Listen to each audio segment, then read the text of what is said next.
Hallelujah! সবাইকে জয় যিশু। ঈশ্বরের গৌরব তো সবাইকে নিশ্চয়ই ভালো রেখেছে। তো আমরা যে নতুন বছরে যে আজকের আশীর্বাদের প্রার্থনাতে জুড়তে পেরেছি, খুব সুন্দর প্রভু ধন্যবাদ করি। তো আমি সেই প্রার্থনাতে যাব। তো সবাই সর্বদাই আমরা প্রভুর কাছে নত হব, মনকে স্থির করব। তো আমরা প্রভুর কাছে প্রার্থনা যাব। সর্বশক্তিমান ঈশ্বর পিতা, তোমার মহানামে ধন্যবাদ করি পিতা। স্বর্গপিতার সিংহাসন পিতের পাদে তোমার চরণের প্রভু গো, যে আসতে পেরেছি প্রভু, তোর মহানামে ধন্যবাদ করি পিতা। আজকের এই দিনটা দেখার জন্য তোমাকে অসংখ্য ধন্যবাদ করি পিতা। তোর মহানামে প্রশংসা করি পিতা। পিতাকে সর্বদাই যে সকল সন্তানরা ইউটিউবের মধ্যে, ফেসবুকের মধ্যে যারা রোজ রুটিন অনুসারে যারা আসছে পিতাগো, তাদেরকে তুমি মহামো আশীর্বাদ করো পিতাগো। তাদেরকে তুমি দীর্ঘ আয়ুতে তুমি আশীর্বাদে পরিণত করো প্রভু। প্রভু তোমার বচন বলছে পিতাগো, হে ভরিষ্যান্ত ভরাকান্ত লোক সকল আমার নিকটে আইসো, আমি তোমাদেরকে বিশ্রাম দেবো। প্রভু তোমার বচন বলেছে মুথি লিখিত সুষমাতা তার 11 অধ্যায় 28 পদে প্রভু তোমার বচন বলেছ। প্রভুকে সেই বচন অনুসারে তোমার কাছে চাহাত করছি পিতাগো। প্রত্যেকটা সন্তানকে তুমি শান্তি দাও পিতাগো।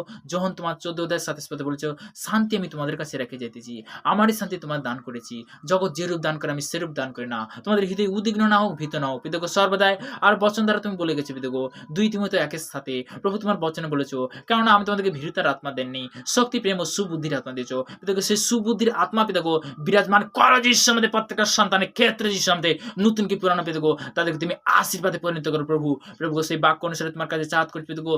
যিশু বলেছিল পিতাগো সর্বদাই যে মার্গরিত সুস্মিতার 11 অধ্যায় 22 পদে যিশু উত্তর করে কইলেন, ঈশ্বরে বিশ্বাস রাখো। প্রত্যেকটা সন্তান পিতাগো তোমার প্রতি যে বিশ্বাস, যে দৃঢ় বিশ্বাস নিয়ে পিতাগো এই চার্চের মধ্যে তারা যে আসছে পিতাগো, তারা মণ্ডলীর মধ্যে আসছে পিতাগো, পিতাগো তোমার সভাতে আসছে পিতাগো, নতুন কি পুরনো বিশ্বাস পিতাগো, তাদের জীবনে পিতাগো তোমার তাদের বিশ্বাসের সহিত পিতাগো তাদের মনের চাহা তুমি সাকসেসফুল করবে যিশু নামে।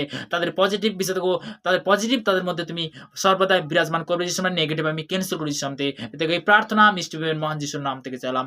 Amen, amen, amen. সবাইকে জয় যিশু, ঈশ্বর গৌরব হোক। তো আমি আজকের বিশেষ করে বাক্য থেকে কয়েকটা বচন শেয়ার করব, প্রভুর বাক্য থেকে। হালেলুয়া! তো প্রভুর বাক্য দ্বারা কি বলছে, লুক লিখিত সুসমাচার তার 15 অধ্যায়, আমরা সবাই পেজ উল্টাবো। লুক লিখিত সুসমাচার তার 15 অধ্যায়, বিশেষ করে বাক্যতে যাব 5 পদে। আর তাহারা পাইলে সে আনন্দ পূর্ব কাঁধে তুলিয়া লেয়। হালেলুয়া! এখানে প্রভুর বচন বলছে কি, আর তাহা পাইলে সে আনন্দ পূর্বক কাঁধে তুলিয়া লেয়। একটা জিনিস কি, তো তেমনি প্রভুর বচন বলতে কি, যখন আমরা ঈশ্বরের যখন আরাধনাতে আছি, যে কোনো জিনিস বলতে যখন আমরা সাকসেসফুল হই, তখন বলতে কি আনন্দ লাগে। কেন যখন আনন্দ লাগে তখন বলতে স্বয়ং ঈশ্বর আমাদেরকে কোলে তুলে নেয়। হালেলুয়া! তো তেমনি বলতে কি ঈশ্বরের গৌরব হোক।